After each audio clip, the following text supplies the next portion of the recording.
नमस्कार दोस्तों, H gold classes के इस वीडियो में आपका एक बार फिर से बहुत स्वागत है। और यहाँ एक बार फिर हम आपके लिए एक वैकेंसी का नोटिफिकेशन लेकर आए हैं। डिटेल नोटिफिकेशन यहाँ पर है, आप पीछे देख सकते हैं। हम बात करेंगे स्पेशली यूपीएससी के द्वारा जो वैकेंसी यहाँ पर जारी की गई उसके बारे में। साइंटिस्ट बी की पोस्ट है, जूनियर साइंटिफिक ऑफिसर की पोस्ट है, और मतलब कुल मिला के 3 अलग अलग पोस्ट के बारे में हम डिटेल में बात करेंगे। और स्पेशली डिसिप्लिन अलग अलग है, लेकिन यहाँ पर हम बात करेंगे एमएससी केमिस्ट्री वाले स्टूडेंट्स के लिए। तो एक बार फिर से खुश हो जाइए, आपके लिए एक बार फिर एमएससी केमिस्ट्री वालों के लिए यहाँ पर वैकेंसी हम लेकर आए हैं। डिटेल में आपके यहाँ पर हम चर्चा करेंगे पूरी। आप देख सकते हैं यहाँ पर संघ लोक सेवा आयोग की वेबसाइट ओपन है। यहाँ पर आप जैसे इसे ओपन करते हैं upsc.government.in, यहाँ पर आपका आ जाएगा। रिक्रूटमेंट पे आप क्लिक करेंगे तो एडवर्टाइज आपको दिखा देता है। तो एडवर्टाइज पे जैसे आप क्लिक करेंगे यहाँ पर, तो क्लिक करते आपको एक पेज यहाँ दिखा देगा। तो यहाँ पर 2 नोटिफिकेशन आपको दिखा दे रहे हैं। यहाँ पर 13 यानी कि जो ऊपर वाला है 12-13 में से 13 नंबर वाला जो आपका, उस पर आपको क्लिक करना है। तो इस प्रकार से क्लिक करते आपकी ये वैकेंसी का पीडीएफ यहाँ पर ओपन हो जाएगा। बात समझ में आ रही है? यूपीएससी ये इसकी वेबसाइट दे रखी है, और यहाँ पर अलग अलग पोस्ट के बारे में हम यहाँ पर चर्चा करेंगे। जैसे कि यहाँ पर स्टार्टिंग में 1 लिखा हुआ है वैकेंसी के आगे, यहाँ पर क्रम नंबर 1 आपका है ना। तो इसी प्रकार से यहाँ हाईलाइट करके मैंने पोस्ट, जैसे लीगल ऑफिसर है, तो अलग अलग प्रकार की पोस्ट है। यहाँ पर अलग अलग पोस्ट के अकॉर्डिंग यहाँ पर चर्चा करेंगे। स्पेशली हम केमिस्ट्री वाले बच्चों के अकॉर्डिंग बात करेंगे। यहाँ पर नंबर 2 यहाँ पर अलग वैकेंसी है, ठीक है। उसके बाद नंबर 3, तो कुल मिला के बात है एक अच्छा खासा पेज यहाँ पर ओपन किया हुआ है, और आप पीडीएफ को यहाँ से जैसे मैंने बताया वैसे डाउनलोड कर लीजिएगा और डिटेल आप यहाँ से प्राप्त कर सकते हैं। स्पेशली हम यहाँ पर केमिस्ट्री वाले बच्चों के लिए बात करेंगे कि कितनी पोस्ट यहाँ पर आई है, 1 पोस्ट आई है, 2 पोस्ट आई है, 3 पोस्ट, जो भी है सारी डिटेल हम यहाँ बात कर लेंगे। उससे पहले आपको बता दूं कि एच गोल्ड क्लासेस के आपका जो एप्लीकेशन है, इस एप्लीकेशन पे केमिस्ट्री के ऑनलाइन कोर्सेज यहां आप देख सकते हैं, चाहे वो पीजीटी लेवल के हो, चाहे वो केमिस्ट्री आपका जो सीएसआर नेट और गेट केमिस्ट्री के जो ऑनलाइन कोर्सेज, जिस भी डिसिप्लिन में जिस भी एग्जाम के लिए आप तैयारी कर रहे हैं या तैयारी करने की सोच रहे हैं, तो ये कोर्सेज आपको यहां पर ऑनलाइन फॉर्म में अवेलेबल है, कंप्लीट कंटेंट के साथ। जैसे आप इसको डाउनलोड करते हैं, जैसे आप इसको ज्वाइन करते हैं, आपको कंप्लीट कंटेंट यहां पर आपको दिखा मिल जाएगा। क्या क्या हम कंटेंट यहां पर इसमें देते हैं आगे फ्यूचर में बता दूंगा। तो आप यहाँ पे इसे ज्वाइन कर सकते हैं, चाहे वो आरपीसी का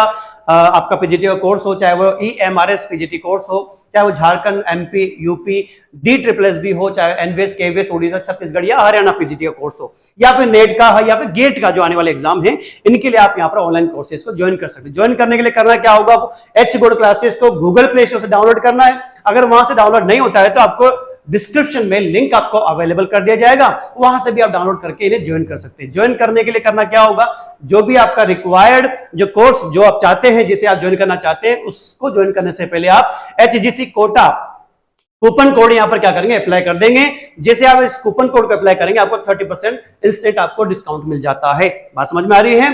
तो ज्वाइन करने से पहले एक कंडीशन आपको बताता हूं कि आप क्या करेंगे, इन फीचर्स को देखकर आपको लगता है कि यार ये सारे फीचर्स में है या नहीं है। और एक खास बात कि जितने भी कोर्स मैंने आपको बताए हैं, चाहे वो पीजीटी लेवल के हो, चाहे नेट का हो, चाहे वो गेट का हो, केमिस्ट्री के जो कोर्सेज हैं, इनकी वैलिडिटी जो रहेगी वो टिल एग्जाम रहेगी। बात समझ में आ रही है? टिल एग्जाम तक रहेगी। तो ज्वाइन करने से पहले कंफर्म करने के लिए कि यार ये सारे फीचर बता तो दिए, है कि नहीं है, कैसा कंटेंट अच्छा है या नहीं है, सिलेक्शन में मेरे काम आएगा नहीं आएगा, है ना। तो इसको क्लियर करने के लिए आपको फ्री ट्रायल या डेमो कोर्स लेकर देख लेना है। कंप्लीट कोर्स को लेने से पहले क्या कर ले, आप डेमो लेकर देख लीजिएगा। कंप्लीट कॉपी है, जो डेमो है वही ओरिजिनल है, ठीक है। तो आप यहां पर उसे कंप्लीट आप चेक कर सकते हैं, आप देख सकते हैं, और डेमो से सेटिस्फाई हो जाए कि ना मजा आ गया, कोर्स में जोरदार कंटेंट है, सिलेक्शन आपका हो जाना चाहिए, हो जाएगा, तो फिर आप यहां पर उसे क्या कर सकते हैं, ज्वाइन कर सकते हैं। तो उसके लिए अगर आपको लगता है कि इसमें ज्वाइन करने में कोई समस्या आती है, किसी प्रकार की चीजों के बारे में आपको जानकारी चाहिए, तो आपको यहाँ पर एक हेल्पलाइन नंबर आपको दिया हुआ है। आप चाहे कॉल के माध्यम से या फिर व्हाट्सएप के माध्यम से इन कोर्सेज के बारे में डिटेल आप यहाँ पर प्राप्त कर सकते हैं, और आपका जो भी रिक्वायर्ड डिजायर जिस एग्जाम प्रिपरेशन कर रहे हैं वो कोर्स आप यहाँ पर ज्वाइन कर सकते हैं। बात समझ में आ रही है? कोर्सेज आप आराम से देख सकते हैं, सारे पीजीटी लेवल के हैं, और यहाँ पर नेट और गेट केमिस्ट्री का कोर्सेज है। जो भी हो और समस्या आती है तो आप व्हाट्सएप के माध्यम से जानकारी ले ही सकते हैं। अब बात करते हैं कि जो यूपीएससी ने जो पोस्ट निकाली है, मैंने आपको बता देते कि अलग अलग प्रकार के पोस्ट यहाँ पर निकाल के दी है भाई, है ना। चलिए स्पेशली हम एमएससी केमिस्ट्री वाले बच्चों की बात करें तो सबसे पहले जो पोस्ट निकल कर आई है वो है scientific officer, specially chemical chemistry. Group B gazetted officer की पोस्ट है। पोस्ट यहां पर एक दी है अनरिजर्व कैटेगरी की, तो किसी भी कैटेगरी का बंदा अप्लाई कर लेगा। The post is permanent, permanent post है, ध्यान रखिएगा। एज लिमिट 30 ईयर्स है, रिलैक्सेशन के बारे में बाद में बात कर लेंगे, है ना। तो एज लिमिट 30 है, अपर एज आपके 30 से ज्यादा नहीं होनी चाहिए, रिलैक्सेशन के कंडीशन अलग है। और यहां पर एजुकेशन की बात करें तो मास्टर डिग्री इन केमिस्ट्री। तो कुल मिला के बात ये होगी कि मास्टर डिग्री यानी कि आपका पीजी अगर केमिस्ट्री में है तो आप यहां पर एलिजिबल हैं। साइंटिफिक ऑफिसर के लिए अप्लाई करने के लिए 3 अलग अलग पोस्ट की बात करेंगे, ये पहली पोस्ट है 3 में से, इसलिए आराम से वीडियो को अच्छे सुन लीजिएगा। ऐसा नहीं कि अरे यार एक ही पोस्ट बताइए क्या ना भाई, अभी आगे 2 पोस्ट और आएगी, उनकी भी डिटेल हम लेंगे, तो पूरा सुन के जाइएगा आराम से, है ना। तो साइंटिफिक ऑफिसर यहां पर एक वैकेंसी है, डिटेल आप देख सकते हैं। केमिस्ट्री वाला बंदा बढ़ सकता है। यहां पर एक्सपीरियंस के अकॉर्डिंग इन्होंने 1 साल का यहां पर एक्सपीरियंस मांगा है, जिसकी डिटेल आपको यहां पर पढ़ने को मिल जाएगी। चाहे वीडियो को पॉज करके देख लीजिएगा या फिर पीडीएफ को डाउनलोड करके आराम से फॉर्म भरने से पहले पूरा डिटेल इसको पढ़ लीजिएगा। पहली पोस्ट हो गई है। चलिए दूसरी पोस्ट की तरफ चलते हैं। सेकंड जो पोस्ट निकली है साइंटिस्ट बी, आ रही बात समझ में। काफी जगह से डीआरडीओ वगैरह सबसे, सीपीसीबी वगैरह सबसे निकलती है, तो यूपीएससी की तरफ से भी साइंटिस्ट बी की पोस्ट निकल कर आई है। यहां पर आप देख सकते 6 वैकेंसी है, वहां एक थी साइंटिफिक ऑफिसर की, यहां पर साइंटिस्ट बी की है, यहां पर 6 पोस्ट है। वही कंडीशन आपकी कहां गई, ये एज लिमिट 35, वहां उसके लिए 30 थी या 35 से, इसके अलावा रिलैक्सेशन अलग से मिल जाएगा। और पोस्ट परमानेंट है भाई, ध्यान रखिएगा। मास्टर डिग्री इन केमिस्ट्री आपके पास होनी चाहिए, और क्योंकि पोस्ट बड़ी है इस वजह से यहाँ पर 3 साल का एक्सपीरियंस आपका जो भी आपका यहाँ पर सेक्टर दिया हुआ है इसके अकॉर्डिंग आपके पास होना चाहिए।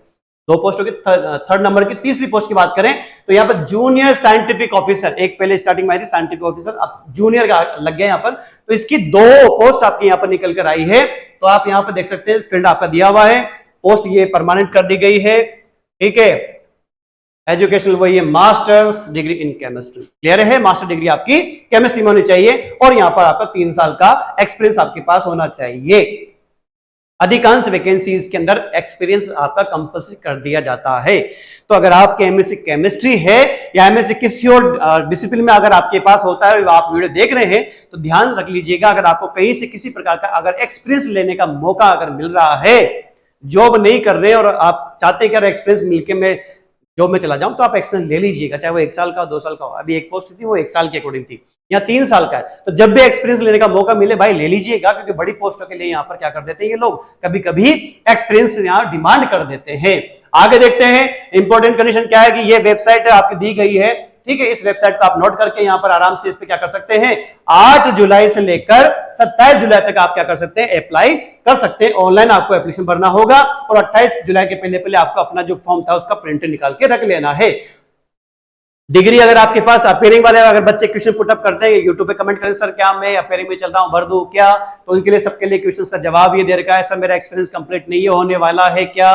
तो भाई उन सबका जवाब है कि आपकी चाहे वो एक्सपीरियंस कैटेगरी कंडीशन हो या फिर डिग्री वाली कंडीशन हो, एलिजिबिलिटी जो भी कंडीशन, चाहे वो एज को लेकर हो, चाहे वो एजुकेशनल कंडीशन हो, चाहे वो एक्सपीरियंस को लेकर हो, आपकी जो लास्ट डेट है 27 जुलाई, इसके पहले पहले सब कुछ कंप्लीट हो जाना चाहिए, तभी आप फॉर्म के लिए अप्लाई कर पाएंगे। आगे देख लेते हैं क्या चीज दी हुई है भाई। यहां पर रिलैक्सेशन 35 के अकॉर्डिंग था वहां पर, तो यहां पर SC ST कैंडिडेट को 5 साल का रिलैक्सेशन मिल जाएगा, जिसकी 30 थी वहां 5 साल आप जोड़ लीजिएगा, 35 साल हो जाएगा। जहां 35 था वहां पर 40 साल हो जाएगा। आप OBC कैंडिडेट को यहां पर 3 साल का रिलैक्सेशन मिल जाएगा। आगे देखते हैं PWD कैटेगरी वालों को, फिजिकली जो आपका जो कैटेगरी के जो कैंडिडेट्स हैं उनको यहाँ पर 10 साल का रिलैक्सेशन आराम से मिल जाएगा, प्लस OBC अगर कैटेगरी में जाता है तो वो और प्लस हो जाएगा, ध्यान रखिएगा। और आगे देखते हैं यहाँ पर आपका सिटीजन ऑफ इंडिया, यानी कि आप किसी भी स्टेट से हो आराम से इस फॉर्म को क्या कर सकते हैं, अप्लाई कर सकते हैं। कैंडिडेट को शॉर्ट लिस्टेड किया जाएगा फॉर इंटरव्यू, मतलब सीधा सीधी बात आपकी ये हो गई है कि आपका इंटरव्यू बेस पे क्या होगा, आपका सिलेक्शन यहाँ पर हो जाएगा। बात समझ में आ रही है।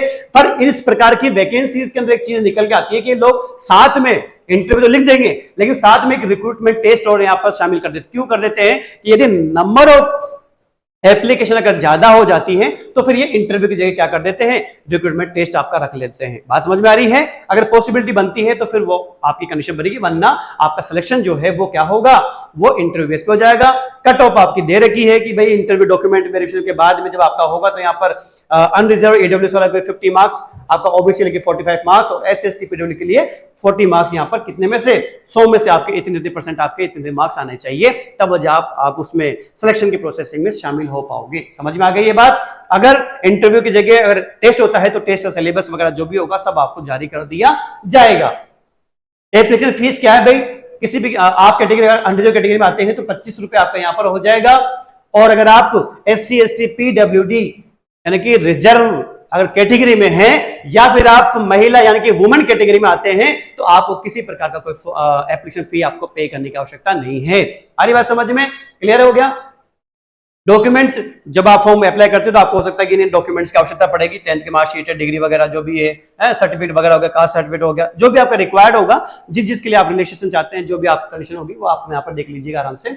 इसके बाद देखें यहाँ पर 3 नोट दे रखे हैं। डेट ऑफ बर्थ आपका जो एक बार फिल कर देंगे उसी को मानक किया जाएगा। इंटरव्यू के दौरान या डॉक्यूमेंट वेरिफिकेशन के अकॉर्डिंग यहाँ पर चेंजेस नहीं होना चाहिए, ध्यान रखिएगा।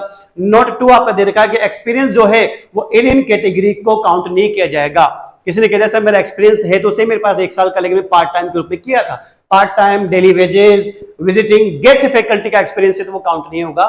अरे बात समझ में, क्लियर कर लेना एक बार। नोट 3, अगर आपका डॉक्यूमेंट या सर्टिफिकेट अगर आपके हिंदी या इंग्लिश के अलावा किसी और लैंग्वेज में बना हुआ है तो फिर आपको हिंदी या इंग्लिश दोनों में से किसी एक उसमें आपको कंप्लीट करा के इसमें सबमिट करना होगा। तो ध्यान रखिएगा इन पॉइंट को, नोट 1 2 3 को अच्छे से पढ़ के जाइएगा फॉर्म भरने से पहले।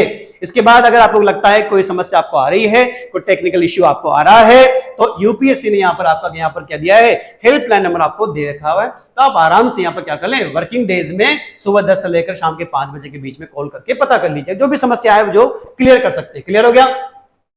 अब बच्चे कमेंट में पूछेंगे सर साइंटिस्ट बी का फॉर्म में भर रहा हूं, सर पेपर कहां से मिलेगा? तो मैं जूनियर साइंटिस्ट का अप्लाई कर रहा हूं, सर इसका पेपर कहां से मिलेगा? ज्यादातर मोस्ट ऑफ क्वेश्चन यही होते हैं, सर मैं एपरिंग में हूँ, भरू कि नहीं भरू, सर मदर स्टेट से हूँ, भरू कि नहीं भरू, सर पेपर कहाँ से मिलेगा, सिलेबस क्या रहेगा? अरे बस समझिए 3-4 क्वेश्चन है कॉमन होते हैं बच्चों के। तो मैं टेस्ट के लिए तो बता सकता हूँ कि भाई जैसे आप वेबसाइट जाएंगे, रिक्रूटमेंट के नीचे यहाँ पर स्पेशल रिक्रूटमेंट टेस्ट दिया हुआ है, समझ में आ रही बात? टेस्ट पे क्लिक करोगे, क्लिक करते हैं आपके सामने ये रिक्रूटमेंट टेस्ट की डिटेल आपकी आ जाएगी। यहाँ पर कट ऑफ वगैरह, नोटिस वगैरह सब कुछ कंप्लीट डिटेल मिल जाएगी, जैसे डिटेल लेना चाहते हो वैसे मिल जाएगी। पुरानी वैकेंसी का अगर डिटेल ये वो मिल जाएगा, उनका रिजल्ट मिल जाएगा, कट ऑफ मिल जाएगी, जो भी है ना। क्वेश्चन पेपर सबसे बॉटम में दिया हुआ है, क्वेश्चन पेपर पे क्लिक करेंगे, क्लिक करते क्वेश्चन पेपर खुलेगा। यहाँ पर 3 ऑप्शन देंगे भरने के लिए, आपको करना क्या है, बस साइंटिस्ट टाइप कर देना। मैं एग्जांपल दे रहा हूं, आप दूसरी पोस्ट को भी भर सकते हैं। जैसे हम साइंटिस्ट बी के लिए अप्लाई कर रहे हैं तो मैंने scientist name of post type कर दिया और अप्लाई कर दिया। अप्लाई जैसे करूंगा यहाँ पर मेरे को इस प्रकार से यहाँ पर आपके ये 3 पेपर खुल के आ रहे हैं, जो लास्ट इन्होंने पेपर लिए होंगे, है ना। डेट वगैरह देख सकते हैं, आपकी तारीख ये देखी है ना, कब अपलोड किया था। तो जैसे ये केमिस्ट्री वाले हो गए, फिजिक्स वाले हो गए, जियोलॉजी जो भी होगा, आपका स्ट्रीम जो भी होगा उसके अकॉर्डिंग अगर आप अप्लाई कर रहे हैं तो केमिस्ट्री वाले बंदे यहाँ पे क्या करेंगे, इस पे क्लिक करके पेपर को यहाँ से देख सकते हैं। जो लास्ट एग्जाम जो रहा होगा उसके अकॉर्डिंग आप केमिस्ट्री का पेपर क्लियर हो गया है, सारी चीजें समझ में आ गई है। फिर भी नहीं आती है तो नोटिफिकेशन डाउनलोड कर लेना और रीड करने के बाद अप्लाई करना। फिर भी कोई समस्या आ गई कमेंट करके जरूर बताइएगा, हो सकता है कि हम आपकी बात को, आपका जो भी प्रॉब्लम होगा सॉल्यूशन करने की पूरी कोशिश कर लेंगे। और लगता है आपको कि यार इनमें से कोई कोर्स करके मैं जॉब लेना चाह रहा हूं, तो चाहे वो पीजीटी हो, चाहे नेट हो या फिर गेट लेवल का हो, आराम से आप कोर्स को ज्वाइन कीजिएगा, जो भी आपकी कंडीशन है। और लगता है कि इनसे रिलेटेड कोई समस्या आ रही है तो फिर भी आपके यहाँ पर दिया हुआ है, आप व्हाट्सएप के जरिए भी अधिक जानकारी प्राप्त कर सकते हैं।